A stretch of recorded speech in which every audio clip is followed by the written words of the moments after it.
Hello दोस्तों, कैसे हो आप सब। स्वागत है आपका A1 डर वाली कहानियाँ यूट्यूब चैनल में। तो आज फिर मैं आपके लिए एक और डर से भरी हुई अनोखी और डरावनी कहानी लेकर आया हूँ। तो चलिए शुरू करते हैं। डरावनी कहानियों ने हमारे समाज में हमेशा ही एक विशिष्ट स्थान रखा है और इनका हमारे जीवन पर गहरा प्रभाव होता है। यह कहानियां हमें आत्मा की असलीता, भूत प्रेत और अद्भुत घटनाओं की दुनिया में ले जाती हैं, जिससे हमारी भीति और अज्ञात के प्रति रुझान बढ़ता है। ये कहानियां हमें सिखाती हैं कि जीवन में हमें अपनी क्षमताओं और साहस का उपयोग करना चाहिए और हमें अपने भयों का सामना करने की क्षमता होनी चाहिए। विशेषकर एक गुड़िया से किया जाने वाला काला जादू एक अद्भुत कला है, जिसमें संयुक्त मानसिक और आध्यात्मिक शक्तियों का संगम होता है। यह कला अपने प्रयोगकर्ता को संवेदनशीलता, सुप्ति और अन्य अद्वितीय स्तरों तक पहुंचने की क्षमता प्रदान करती है। हालांकि इस प्रकार के प्रयोग का अनुसरण न करना हमारे समाज में सामाजिक और नैतिक मूल्यों के साथ मेल जोल कर सकता है। इसके बजाय हमें अपनी ऊर्जा और योग्यता का सही तरीके से उपयोग करना चाहिए, ताकि हम समाज में सद्गुण और सहयोग की भावना को बढ़ावा दे सकें। अगर हम काला जादू का रुझान बढ़ाते हैं, तो यह हमें दुश्मनी, विभाजन और दुख की ओर मोड़ सकता है, जो कि समाज को ठीक से नहीं बैठेगा। हमें विश्वास रखना चाहिए कि वास्तविक सफलता और सुख सामाजिक और नैतिक मूल्यों के अधीन है, और हमें इसे पाने के लिए अधिक सकारात्मक और नैतिक मार्गों का अनुसरण करना चाहिए।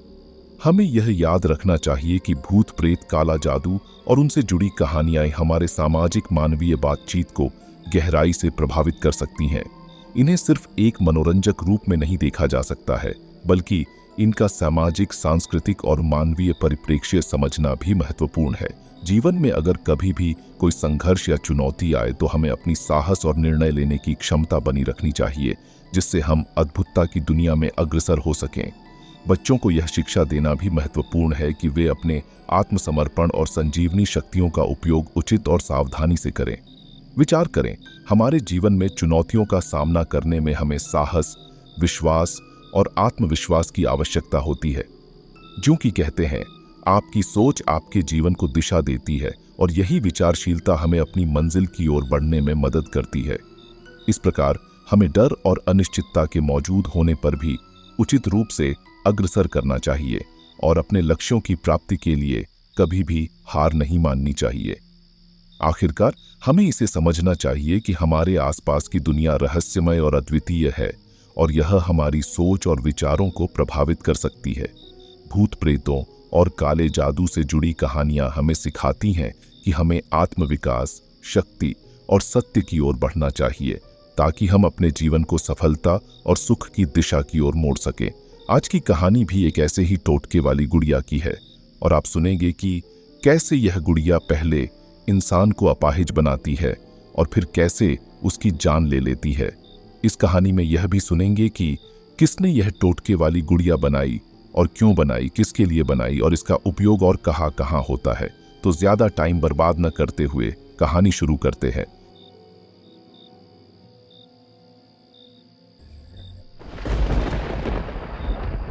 फोडू श्रीकांत एक महत्वाकांक्षी व्यक्ति था। वो अपनी पत्नी और 2 छोटे बच्चों के साथ कलकत्ता रहता था। श्रीकांत एक बड़ी प्राइवेट कंपनी में काम करता था। उसको कार्य के सिलसिले में विदेश में जाना पड़ता था। एक बार वो ऑफिस के काम से अफ्रीकी देश कांगो गया। वहां उसका काम 1 सप्ताह तक था, लेकिन उसका काम 3 दिन पूर्व ही समाप्त हो गया था। सो उसने सोचा कि कहीं घूम आए। उसने जंगल सफारी जाने का प्लान बनाया। एक ट्रिप प्लानिंग कंपनी के साथ वो कांगो के जंगलों में सफारी पर गया। उस ट्रिप पर उसके साथ एक गाइड, एक फॉरेस्ट गार्ड और 4 अन्य टूरिस्ट गए थे, जिनमें 2 लोग नॉर्वे के कपल थे। एक जापानी और एक फ्रांसीसी पुरुष था। वो 3 दिन का टूर था, जिनमें 1 दिन में आना जाना और 2 दिन सफारी के थे। जल्द ही वो रात में जंगल भी पहुंच गए। वहां उनको रहने के लिए एक कॉटेज मिल गया। कैंप फायर में उन्होंने देर रात जागकर बिताई। फिर मध्य रात्रि तक सभी सोने चले गए। सुबह सभी तैयार होकर एक बड़ी खुली जीप में चल दिए। दिन भर सभी जानवरों की खोज में भटकते रहे, लेकिन उनको सिर्फ छोटे जानवरों के ही दर्शन हुए। बड़े जानवरों जैसे शेर, हाथी आदि नजर नहीं आए। फिर अंधेरा होने से पहले सभी वापस आ गए, लेकिन शेर जैसे बड़े जानवरों के न दिखाई देने से सभी निराश थे। फ्रांसीसी कुछ ज्यादा ही निराश था। उसने कहा, अगर कल भी कोई जानवर न दिखा तो वो रात को जंगल के अंदर ही रुक जाएगा। लेकिन गाइड और फॉरेस्ट गार्ड उसको इसके लिए मना कर रहे थे, क्योंकि इसमें जान जाने का खतरा था। जानवर ही नहीं, वहां बसे जंगली काबिले का भी खतरा था। वो अपने इलाके में किसी बाहरी व्यक्ति को बर्दाश्त नहीं करते थे। बस दिन में ही, वो भी गार्ड और गाइड की उपस्थिति के कारण ही, वो किसी को कुछ नहीं कहते थे, क्योंकि उनके रोज के आने जाने के कारण वो उनको पहचानते थे। आज रात थके होने के कारण उन्होंने कैंप फायर भी नहीं किया और सभी जल्द ही सो गए। अगले दिन सभी फिर से जंगल सफारी पर चल दिए। आज का दिन उनका सफारी का आखिरी दिन था। शाम को उन्हें वापस निकलना था। सभी जंगल में पहुंच गए। दोपहर हो चुकी थी, लेकिन उनको आज भी कोई बड़े जानवर नहीं दिखे। फ्रांसीसी अधीर होने लगा। उसने जीप रुकवाई और रास्ता छोड़कर जंगल के अंदर जाने लगा। गाइड और फॉरेस्ट गार्ड ने उसको रोका और जाने से मना किया। कहा कि यह प्रतिबंधित क्षेत्र है, यहां मत जाओ, उन कबीले वालों को अच्छा नहीं लगेगा। लेकिन वो नहीं माना और जंगल में चला गया। वो सभी वन ही रुक गए उसके इंतजार में।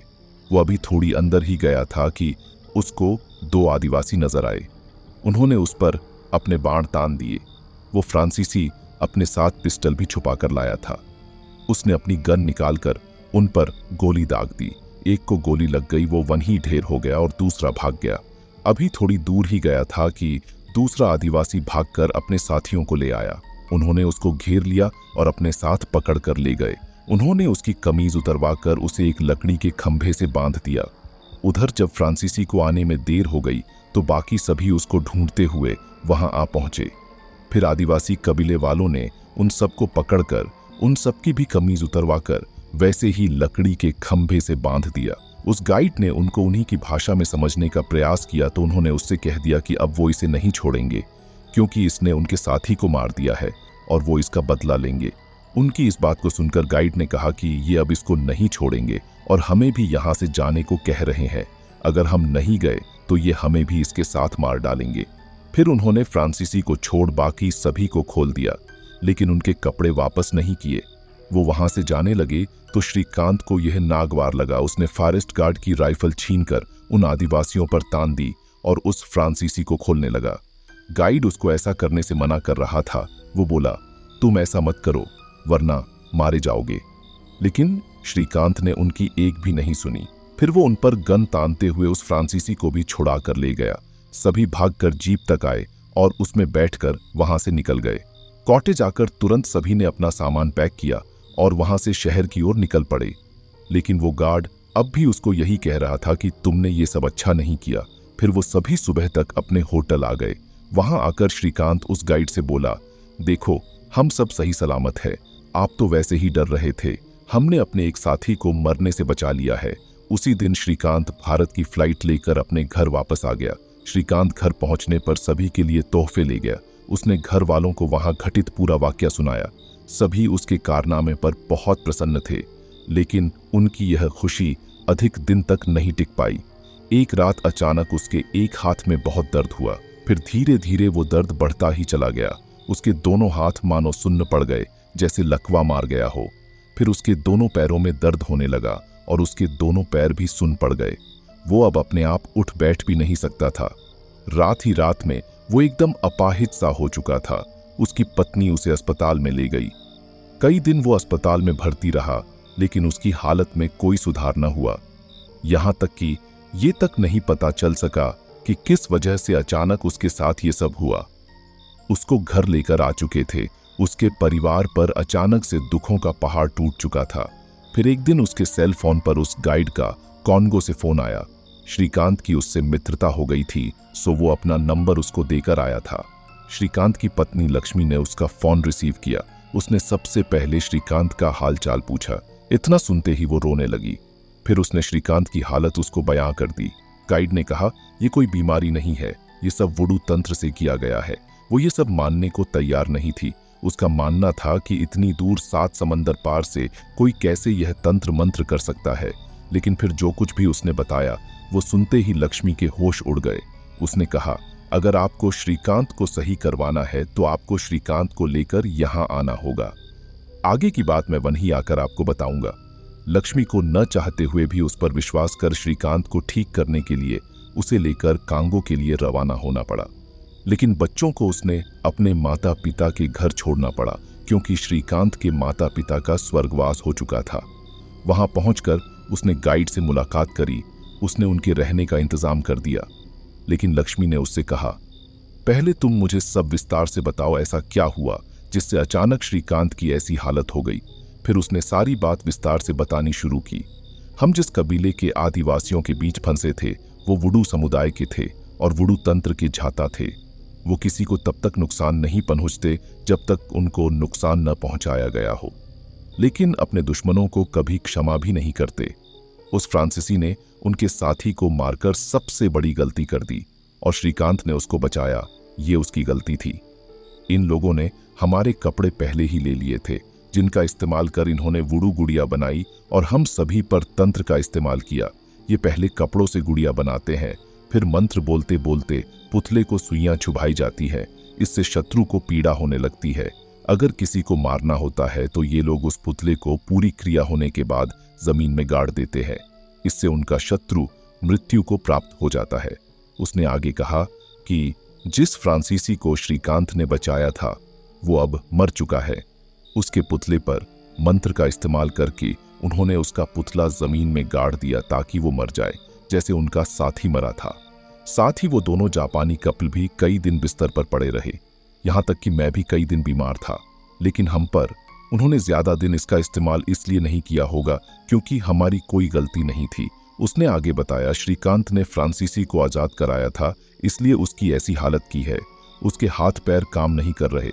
इसका मतलब उन्होंने उसकी गुड़िया के हाथों और पैरों में सुई चुभाई है। इसको अब वही ठीक कर सकते हैं। हमें कल ही श्रीकांत को लेकर वहां चलना होगा। दोनों श्रीकांत को लेकर जंगल में चल दिए। जंगल के कॉटेज पहुंचकर सामान रखा और फिर निकल पड़े काबिले की ओर। जल्द ही वो वुडू आदिवासियों के कबीले में पहुंचने वाले थे। उनको आता देख कबीले वाले भी सतर्क हो गए और कुछ लोग उन्हें पकड़कर अपने सरदार के पास ले गए। कबीले के सरदार ने अपनी भाषा में गाइड से कहा, क्यों आए हो यहाँ?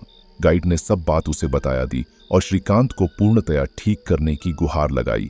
लेकिन उनके सरदार ने श्रीकांत को ठीक करने से मना कर दिया और कहा कि यह अब जिंदगी भर ऐसा ही रहेगा, यही इसकी सजा है।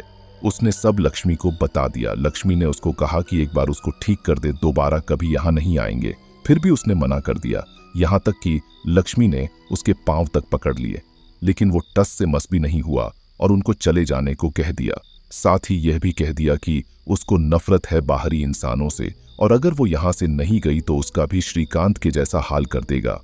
उनके किए वुडू तंत्र से उनको कोई बचा नहीं सकता। इतना सुनकर लक्ष्मी भी बोली, वो यहाँ से तब तक नहीं जाएगी जब तक वो उसके पति को ठीक नहीं कर देते, भले ही इसके लिए उसकी जान पर क्यों ना बन जाए। गाइड उसको समझा बुझाकर वहां से कॉटेज तक ले गया और उसको बोला कि अब कुछ नहीं हो सकता, ये लोग नहीं मानेंगे, आपको अब वापस चले जाना चाहिए। लेकिन लक्ष्मी भी अब अड़ चुकी थी। उसने भी कह दिया कि वो यहाँ से तब तक नहीं जाएगी तब तक कि अपने पति को ठीक नहीं करवा लेते, चाहे इसके लिए कुछ भी क्यों न करना पड़े। इधर लक्ष्मी अपने पति श्रीकांत के साथ वहीं जंगल के कॉटेज में रुक गई। गाइड तो वहां से 1-2 दिन बाद आने का कहकर चला गया। लक्ष्मी को वहां रहते हुए 3 दिन बीत गए थे। इधर एक रात कबीले के सरदार की नींद कुछ अजीबोगरीब आवाजें सुनकर टूट गई। वो उठा तो उसको आसपास कुछ नजर नहीं आया। वो फिर से सोने लगा तो अचानक से तेज हवा के झोंके से उसके झोंपड़े का दरवाजा खुल गया। वो उठकर दरवाजे के पास गया और उसको बंद करने ही वाला था कि तभी वो पीछे की ओर की गिरा। लगा जैसे उसे किसी ने पीछे धकेला हो। वो फिर उठा और उठते ही फिर वो पीछे की ओर होता हुआ अपने बिस्तर पर गिर गया। अगले दिन सुबह वो काफी देर तक बाहर नहीं आया तो कबीले के कुछ लोग अंदर जाकर देखते हैं कि वो अपने झोपड़े में उल्टा लटका हुआ है, वो भी बिना किसी सहारे के। तभी उनको देखकर उसने अपनी आंखें खोली और बोला, चले जाओ, यहाँ से क्यों आए हो? सभी उसको देखकर हैरान थे क्योंकि ऐसा कभी किसी के साथ वहां नहीं हुआ था। वो लोग जैसे ही उसके पास आने के लिए आगे की ओर बढ़े तभी वो सीधा होकर हवा में उड़ता हुआ उन सभी पर झपट पड़ा और सबको पकड़ पकड़ कर मारने लगा। उसको ऐसे हमला करते देखकर वो सभी बाहर भाग खड़े हुए। फिर उन सभी ने कहा कि ये कोई बड़ी मुसीबत लगती है। इसका उपाय करने के लिए उन्होंने अपने वुडू तांत्रिक को बुलाया। वो वहां से काफी दूर रहता था और कभी कभार ही काबिले में आता था, वो भी तब जब कोई तंत्र साधना से जुड़ा काम हो। उसने आकर सारी जानकारी प्राप्त करी और सरदार की हालत का मुआयना किया। फिर रात्रि में कबीले के सरदार की झोपड़ी के बाहर वुडू अनुष्ठान शुरू कर दिया। पूरी रात तंत्र साधना करने के बाद उसने सुबह सभी को बताया कि सरदार के शरीर पर इस जंगल में भटकने वाली कई प्रेत आत्माओं ने कब्जा किया हुआ है। वो सभी बहुत ही खतरनाक और अतृप्त प्रेत आत्माएं हैं। मैं अपने तंत्र से उनका कुछ उपाय नहीं कर सकता। सब बोले, लेकिन अचानक ऐसे कैसे प्रेत आत्माओं ने उन पर हमला कर दिया? पहले कभी भी ऐसा नहीं हुआ। तांत्रिक बोला, लगता है कि हमसे कोई त्रुटि हुई है, जिस कारण हमें यह सब भुगतना पड़ रहा है। लेकिन अब क्या किया जा सकता है? कुछ तो इसका उपाय होगा। वो तांत्रिक बोला, उपाय ढूंढने के लिए थोड़ा समय लगेगा, कुछ सोचता हूं। इतना कहकर वो वुडू तांत्रिक वहां से चला गया। वुडू तांत्रिक के जाते ही सभी अपने सरदार के पास यह देखने गए कि अभी उनकी हालत कैसी है। उन्होंने दरवाजे से अंदर झांका तो वो क्या देखते हैं कि सरदार अजीब अजीब सी हरकतें कर रहे हैं। कभी बच्चों की तरह रोने लगते हैं, कभी झोपड़े की दीवार पर चलने लगते, कभी कभी अपने आप को मारने भी लगते। सरदार की हरकतों को देखकर किसी की भी अंदर जाने की हिम्मत नहीं हुई। अभी वो अंदर देख ही रहे थे कि तभी किसी ने उनमें से एक के कंधे पर हाथ रखा। इतने में ही वो डर के मारे चिल्ला पड़ा, लेकिन पीछे मुड़कर देखा तो वो तांत्रिक दोबारा आया था। उसी ने ही उस पर हाथ रखा था। उसको देखकर उन्होंने कहा, जल्द ही उपाय मिल गया आपको। लेकिन तांत्रिक ने कहा कि मैं किसी और कारण से आया हूं यहाँ। फिर उसने कहा कि मुझे कबीले के एक सदस्य ने बताया कि जिन बाहरी आदमियों पर हमने वुडू तंत्र का प्रयोग किया था, उनमें से किसी की औरत यहाँ आई थी अपने पति को ठीक करवाने के लिए। सरदार ने उसका बड़ा अपमान किया और यहाँ से भगा दिया। उन सभी ने कहा कि ऐसा ही हुआ था। अब तांत्रिक को कुछ कुछ समझ आने लगा था। उसने कहा, सरदार ने यही बहुत बड़ी गलती कर दी है। किसी भी महिला का अपमान करना हर सभ्यता को भारी पड़ जाता है। उस समय उनको बहुत सोच समझकर कदम उठाना चाहिए था।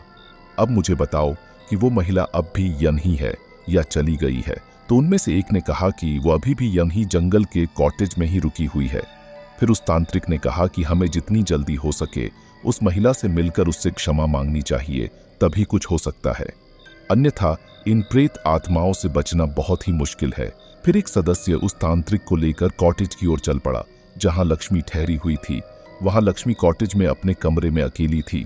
तभी वो गाइड भी उसके पास आ गया था। गाइड ने लक्ष्मी से श्रीकांत का हाल पूछा। तभी उन्हें कॉटेज के चौकीदार ने बताया कि इनसे कुछ आदिवासी मिलने आए हैं। गाइड और लक्ष्मी वहां आ गए।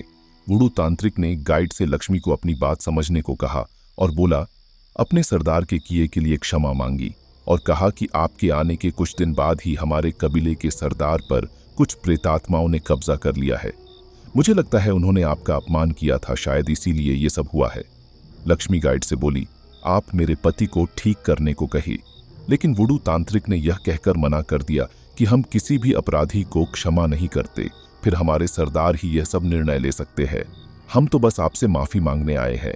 शायद इसी तरह से हमारे काबिले के सरदार को वो प्रेतात्माएं छोड़कर चली जाए। उसकी बात सुनकर लक्ष्मी क्रोधित हो उठी और गाइड से बोली, इन्हें समझा दो, अगर मेरे पति को ठीक नहीं किया तो तुम्हारे सरदार को तो कभी ठीक नहीं होने दूंगी। तुम क्या सोचते हो वो प्रेत अपने आप आए हैं उन पर? नहीं, मैंने भेजा है उन्हें। तुम कितना भी जोर लगा लो उनको भगा नहीं सकते। तुम अकेले ही तंत्र के झाता नहीं हो। मैं भी कलकत्ते से हूँ और माँ काली की अनन्य भक्त भी हूँ। मैंने भी अनेक तांत्रिक सिद्धियां प्राप्त की हुई है, लेकिन कभी उनका दुरुपयोग नहीं करती। वो तो मुझे पहले पता नहीं था कि मेरे पति पर ऐसे तंत्र का प्रयोग किया हुआ है, क्योंकि मैं हमेशा तांत्रिक साधना नहीं करती। यहाँ भी मैं सिर्फ इसलिए आई थी क्योंकि किसी को बेवजह मारना मेरी फितरत नहीं है। मैंने सोचा विनती करने से ही शायद समस्या का हल हो जाए और मेरे पति को ठीक कर दे। लेकिन जब तक किसी को अपनी मृत्यु का भय नहीं होता, वो विनती की भाषा भी नहीं समझता। अब तुम्हारे सरदार की गलती उसके साथ पूरे कबीले के लोगों को भी भुगतनी पड़ेगी। तुमने तो अभी पुस्तक का कवर देखा है, पुस्तक देखनी तो अभी बाकी है। अगर अपने सरदार और अन्य कबीले के लोगों को बचाना चाहते हो तो मेरे पति को ठीक करो, अन्यथा अंजाम बुरा होगा। गाइड से उसकी सारी बातें सुनकर वो वुडू तांत्रिक भी अंदर तक कांप गया। फिर वो बोला, लेकिन सरदार ठीक होंगे तभी वो श्रीकांत को ठीक करने का आदेश दे सकते हैं। तब लक्ष्मी बोली कि अभी उनको ठीक करती हूँ और आप उनसे बात करके मेरे पति को ठीक करो। अगर 2 घंटे के अंदर मेरे पति स्वस्थ नहीं हुए तो मैं बिना देर किए पूरे कबीले को शमशान बना डालूंगी। साथ ही मेरे पति के कपड़े और वो गुड़िया जो तुम्हारे पास है उनका मंत्र हटाकर मुझे लाकर सौंपना। उसके बाद तो वो सभी दुम दबाकर भाग खड़े हुए। 2 घंटे अभी बीते भी नहीं थे कि श्रीकांत उठ खड़ा हुआ। हालांकि वो बिस्तर पर बीमार पड़ा था, लेकिन सब कुछ देख सुन रहा था। उसने लक्ष्मी के साहस की खूब तारीफ की। जल्द ही वो सभी कबीले वाले भी वहां आए और श्रीकांत के कपड़े और वो गुड़िया वापस कर दी। उनके सरदार ने अपने किए की लक्ष्मी से माफी भी मांगी। जब वो वहां से जा रहे थे तो सभी आदिवासी लक्ष्मी के आगे सर झुका रहे थे। तो ये थी आज की कहानी। अगर आपको ये वीडियो अच्छी लगी हो तो हमारे चैनल A1 डर वाली कहानियाँ को सब्सक्राइब करना बिल्कुल मत भूलना और दोस्तों के साथ शेयर ज़रूर करें।